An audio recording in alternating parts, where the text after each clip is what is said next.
మాది దాతరపల్లి గ్రామం.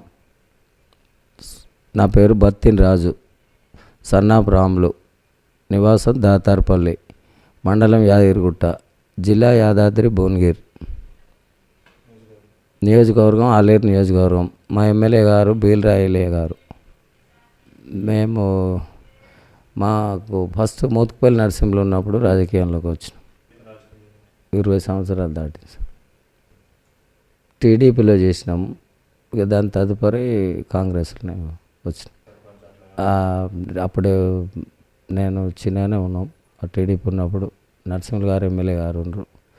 ఇక అప్పుడు ఈ తెలంగాణ వేరు అయింది కదా సార్.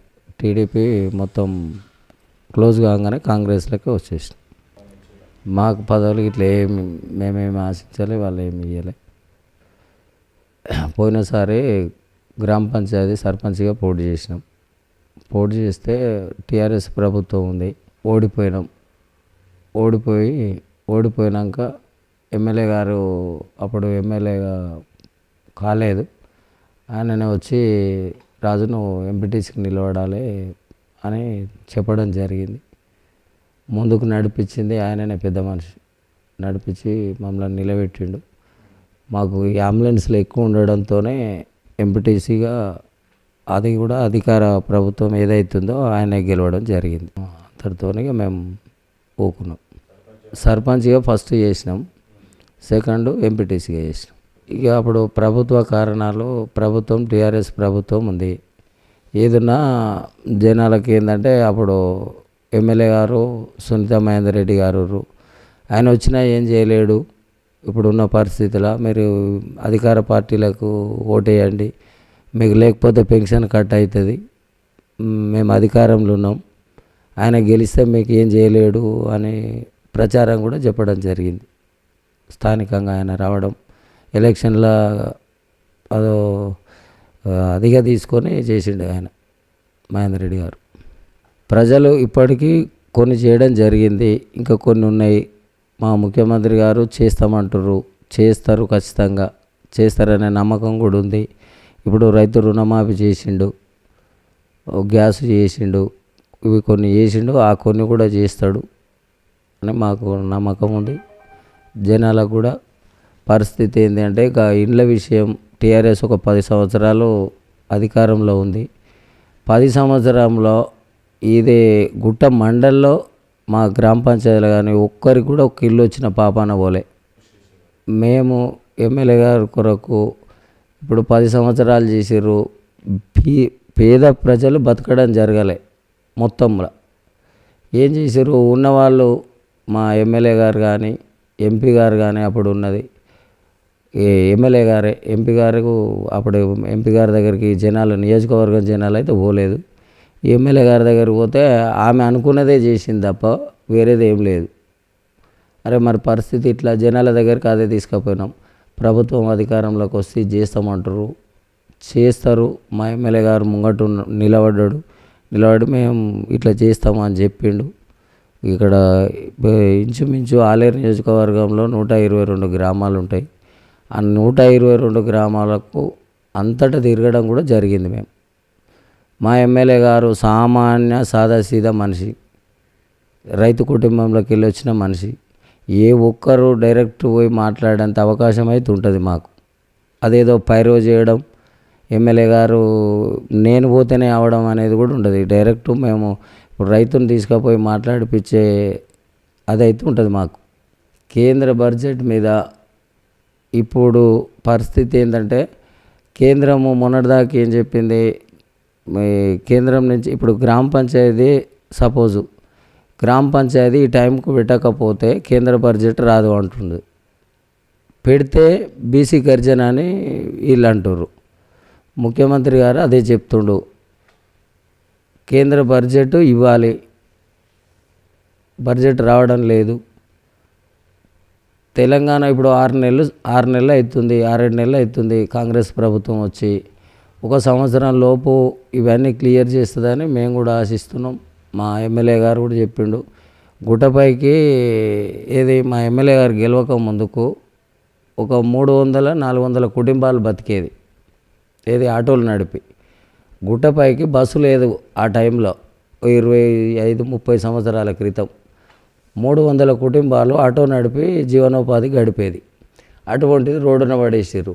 రోడ్డున పడేస్తే ఒక కరోనాలో 1 సంవత్సరం పాటు మా ఎమ్మెల్యే గారు పదవి లేదు, అధికారం లేదు, అయినా ఆ కుటుంబాలకు రైస్ కానీ డబ్బులు కానీ వాళ్ళు సమ్మె కూసురు 3 నెలలు పట్టింది.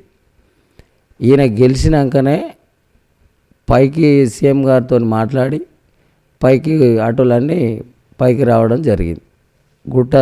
ఇప్పుడు ఆటో యూనియన్లు కూడా సుఖ సంతోషాలతో నిమ్మలంగా ఉండరు.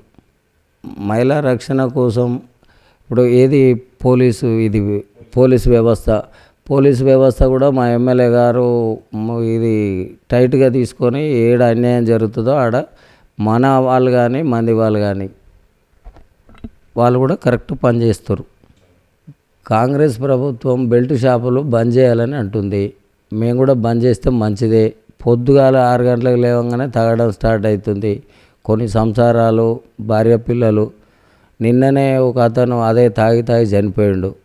చనిపోతే సరే ఇది ఏంది అని అంటే ఏ డాక్టర్ దగ్గర తీసుకుపోయినా ఆయన కిడ్నీలు కానీ ఇవన్నీ ఖరాబ్ అయినాయి, లివర్ కిడ్నీలు. ఒక ఇంచుమించు 7-8 మంది అదే పరిస్థితిలో చనిపోయారు. అది బంద్ చేయాలని మేము కూడా కోరుకుంటున్నాం. మా ఎమ్మెల్యే గారు కూడా ఇదివరకు గతంలో అదే చెప్పిండు. రెవెన్యూ మీద ఎక్కువ దరఖాస్తులు వచ్చినాయి. రెవెన్యూది ఈ ధరణి ఎప్పుడైతే అయిందో, ఈ ధరణి అనేది దరిద్రం.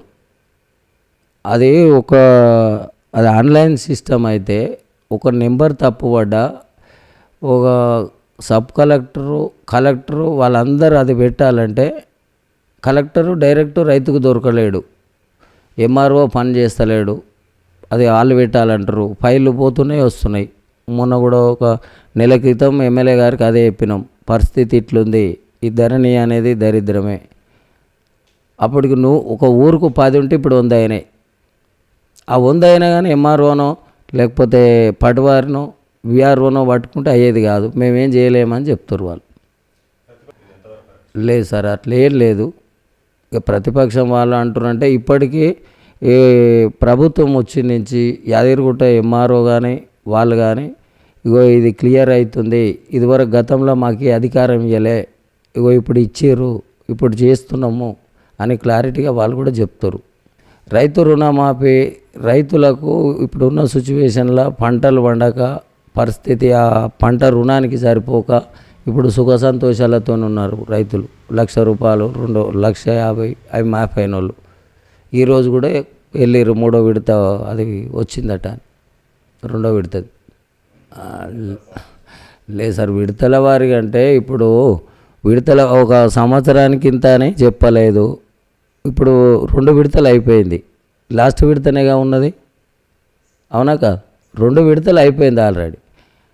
దశల వారిగా అంటే ఒక సంవత్సరానికి చేస్తలేదు. ఇదివరకు కేసీఆర్ ఏమన్నాడు, 2,00,000 రూపాయలు ఉంటే 3 విడతలు 30 అన్నాడు. ఆ 30 మందం మిత్తే మాపియాలి అసలు అన్నే ఉంది. అట్లా కాదు. ఇప్పుడు ఒక నెల పట్టింది, నెలలో 2 అయిపోయినాయి, ఒకటే ఉంది. ఆ ఒకటి రేపు 15కు లాస్ట్ అయినా అని చెప్పారు. ఇంకా విడతల వారేం సార్ అది? పల్లెలకు బస్సులు రాకపోవడం అనేది అదొకటి సరే వాస్తవమైన ముచ్చట. పల్లెలకు బస్సు మల్లాపురం నుంచి దాతరపల్లికి రోడ్డు ఉంది. మా ఎమ్మెల్యే గారి దృష్టికి కూడా తీసుకెళ్ళినాం. అది బీటీ రోడ్ వాడాలి. మల్లాపురం టు దాతరపల్లి భువనగిరి, ఇది షార్ట్ కట్ అవుతుంది రోడ్డు. మా ఆశయం కూడా అదే. సరే ఇప్పటిదాకా ఆమె యాదగిరిగుట్ట నుంచి మీరు ఇక్కడికి వచ్చారు, రోడ్డు పరిస్థితి ఏంది? 10 ఏళ్ళు అధికారంలో ఉంది సార్. 10 ఏళ్ళు అధికారంలో ఉన్నప్పుడే ఇప్పటికి సైకిల్ మోటార్ చక్కగా పోరాదు. వీళ్ళు వచ్చి 6 నెలలు కాలే, ఇంకొక 6 నెలల్లో 3 నెలల్లో కంప్లీట్ చేస్తాం. కాంగ్రెస్ పార్టీ మభ్యపెట్టే పార్టీ కాదు. ఒక్కరికి తెలిస్తే 100 మందికి తెలిసేది. ఏకపక్ష నిర్ణయం కాదు,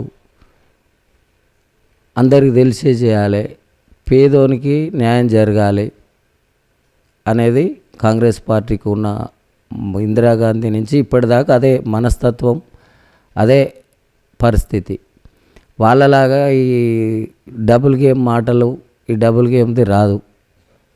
ఎస్సీ వర్గీకరణ ఇప్పుడు ఎస్సీలు మా ఊళ్ళో ఎక్కువనే ఉంటారు. ఏ విషయానికి వచ్చినా మేము ఎమ్మెల్యే గారి దగ్గర పోని పార్టీ అధికారం ఉండని లేకపోని ఎస్సీలకి ఏది అన్యాయం జరగకుండా ఈడొక గతంలో ఒక 3-4 సర్పంచులు వేయరు. 3-4 సర్పంచులు సబ్ స్టేషన్ వాడేది ఉండే సార్. సబ్ స్టేషన్కు మాది సొంతం జాగిచ్చినాం. ఎస్సీలందరూ పక్కకే ఇండ్లు, కరెంట్ వస్తలేదు, మా పరిస్థితికి ఇది అన్నారు. మాకు అధికారం లేకున్నా ఎమ్మెల్యే గారు ఆమె ఆమె కొబ్బరికాయ కొట్టిపోయింది, మేము ఇచ్చేసి 30 గుంటల జాగా ఇవాళ అమ్ముకుంటే 1,50,00,000 అమ్ముతాం. ఎస్సీలకు న్యాయం అంటే ఇప్పుడు 10 సంవత్సరాలు కేసీఆర్ పెట్టిండు. కేసీఆర్ పెడితే కేంద్రం ఏమంటుంది, రేపు ఇది కరెక్ట్ టైంకి ఎలక్షన్ జరగకపోతే గ్రామ పంచాయతీ నిధులు లేవంటుంది, నిధులు ఇవ్వము అని చెప్తుంది. నిధులు ఇవ్వము అని చెప్పినప్పుడు సీఎం గారు ఏం చేస్తుండో, ఇప్పటికే గ్రామ పంచాయతీలో దివాలా తీసున్నాయి. ఇదివరకు ఉన్న సర్పంచులు కరువు పనికి పోయి చచ్చారు సార్. విధి లేని పరిస్థితుల వాళ్ళు ఏం చేయలేక బిల్లులు రాలే. ఇప్పుడు ఒకళ్ళకి మా దాతరపల్లిది కూడా ఒక 3-4 లక్షలు వచ్చేది ఉంది మాది సర్పంచ్ గారికి. స్పెషల్ ఆఫీసర్ పరిపాలన అంటే సర్పంచ్ గారు ఉంటేనేమో నలుగురు పోయి 4 రకాలు అడుగుతారు. స్పెషల్ ఆఫీసర్ని ఎవరు అడుగుతారు సార్? గవర్నమెంట్ నౌకరీ వస్తుండు, వచ్చి ఆయన ఏమైంది అని అడుగుతాడు. అడిగి ఇది అనగానే ఆ మాట చెప్తాడు, వెళ్ళిపోతాడు. వీధి బల్బులు కూడా లేవు సార్.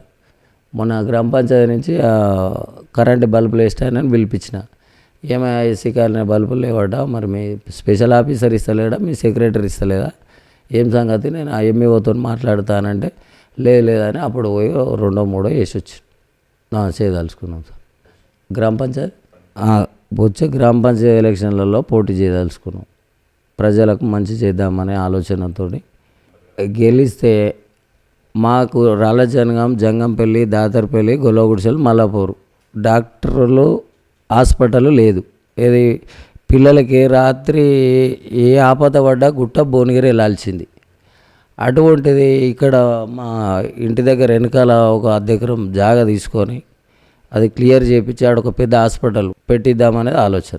2 డాక్టర్లను పెట్టించి హాస్పిటల్, ఈ రోడ్డు ఎప్పుడు 24 అవర్స్ అందుబాటులో ఉండేటట్టు చేద్దామనేది. సరే, ఓటర్లు మనకంటే తెలివి కల్లోళ్ళు, వాళ్ళు ఈ పని చేసేది ఎవరు చేయంది ఎవరని వాళ్ళకి తెలుసు. ఇప్పుడు మేము నేను అధికారం ఉన్నా లేకున్నా 12 గంటలకు రాత్రి డోర్ కొట్టినా లేచిపోయినా, అయ్యా మా పరిస్థితికి ఇదంటే నేను ఉన్నామ్మా అని చెప్పినాం. వాళ్ళే నిర్ణయిస్తారు అది. సరే, 2 సార్లు అంటే ఒకసారి గ్రామ పంచాయతీకి పోటీ చేసినప్పుడు డైరెక్ట్ ఎమ్మెల్యే గారు వచ్చి ప్రచారం చేయడం జరిగింది. ఏమని, మీకు పెన్షన్లు రావు, 20% పెన్షన్ వచ్చే వృద్ధులే ఉంటారు, మీకు పెన్షన్ రాదు, మీకు ఇది రాదు అది రాదు అని చెప్పడం జరిగింది.